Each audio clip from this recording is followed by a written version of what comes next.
Kejadian 22. Kepercayaan Abraham diuji. Setelah semuanya itu Allah mencoba Abraham. Ia berfirman kepadanya, "Abraham," lalu sahutnya, "Ya Tuhan," firman-Nya, "ambillah anakmu yang tunggal itu yang engkau kasihi, yakni Ishak.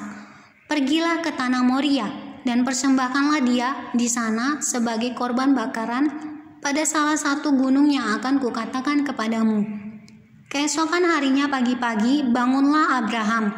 Ia memasang pelana keledainya dan memanggil 2 orang bujangnya beserta Ishak anaknya. Ia membelah juga kayu untuk korban bakaran itu. Lalu berangkatlah ia dan pergi ke tempat yang dikatakan Allah kepadanya. Ketika pada hari ketiga Abraham melayangkan pandangnya, kelihatanlah kepadanya tempat itu dari jauh. Kata Abraham kepada kedua bujangnya itu, "Tinggallah kamu di sini dengan keledai ini. Aku beserta anak ini akan pergi ke sana. Kami akan sembahyang. Sesudah itu kami kembali kepadamu." Lalu Abraham mengambil kayu untuk korban bakaran itu dan memikulkannya ke atas bahu Ishak, anaknya, sedang di tangannya dibawanya api dan pisau. Demikianlah keduanya berjalan bersama-sama. Lalu berkatalah Ishak kepada Abraham, "Ayahnya." "Bapa," sahut Abraham. "Ya anakku," bertanyalah ia, "di sini sudah ada api dan kayu, tetapi di manakah anak domba untuk korban bakaran itu?" Sahut Abraham, "Allah yang akan menyediakan anak domba untuk korban bakaran baginya anakku." Demikianlah keduanya berjalan bersama-sama, sampailah mereka ke tempat yang dikatakan Allah kepadanya. Lalu Abraham mendirikan mezbah di situ. Disusunyalah kayu, diikatnya Ishak ke anaknya itu dan diletakkannya di mezbah itu di atas kayu api. Sesudah itu Abraham mengulurkan tangannya lalu mengambil pisau untuk menyembelih anaknya. Tetapi berserulah malaikat Tuhan dari langit kepadanya, "Abraham, Abraham," sahutnya.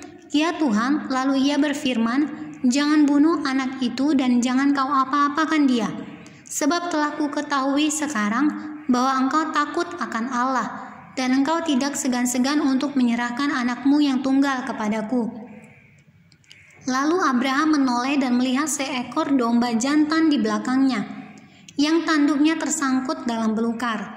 Abraham mengambil domba itu lalu mengorbankannya sebagai korban bakaran pengganti anaknya. Dan Abraham menamai tempat itu Tuhan menyediakan. Sebab itu sampai sekarang dikatakan orang, di atas gunung Tuhan akan disediakan. Untuk kedua kalinya berserulah malaikat Tuhan dari langit kepada Abraham. Katanya, "Aku bersumpah demi diriku sendiri, demikianlah firman Tuhan. Karena engkau telah berbuat demikian dan engkau tidak segan-segan untuk menyerahkan anakmu yang tunggal kepadaku, maka aku akan memberkati engkau berlimpah-limpah dan membuat keturunanmu sangat banyak seperti bintang di langit dan seperti pasir di tepi laut, dan keturunanmu itu akan menduduki kota-kota musuhnya. Oleh keturunanmu lah semua bangsa di bumi akan mendapat berkat, karena engkau mendengarkan firman-Ku." Kemudian kembalilah Abraham kepada kedua bujangnya dan mereka bersama-sama berangkat ke Beersheba, dan Abraham tinggal di Beersheba. Keturunan Nahor. Sesudah itu Abraham mendapat kabar juga Milka telah melahirkan anak-anak lelaki bagi Nahor, saudaramu. Us anak sulung dan Bus adiknya dan Kemuel ayah Aram. Juga Keset, Hazo, Pildas, Yitlaf, dan Betuel. Dan Betuel memperanakan Ribka. Kedelapan orang inilah dilahirkan Milka bagi Nahor saudara Abraham itu.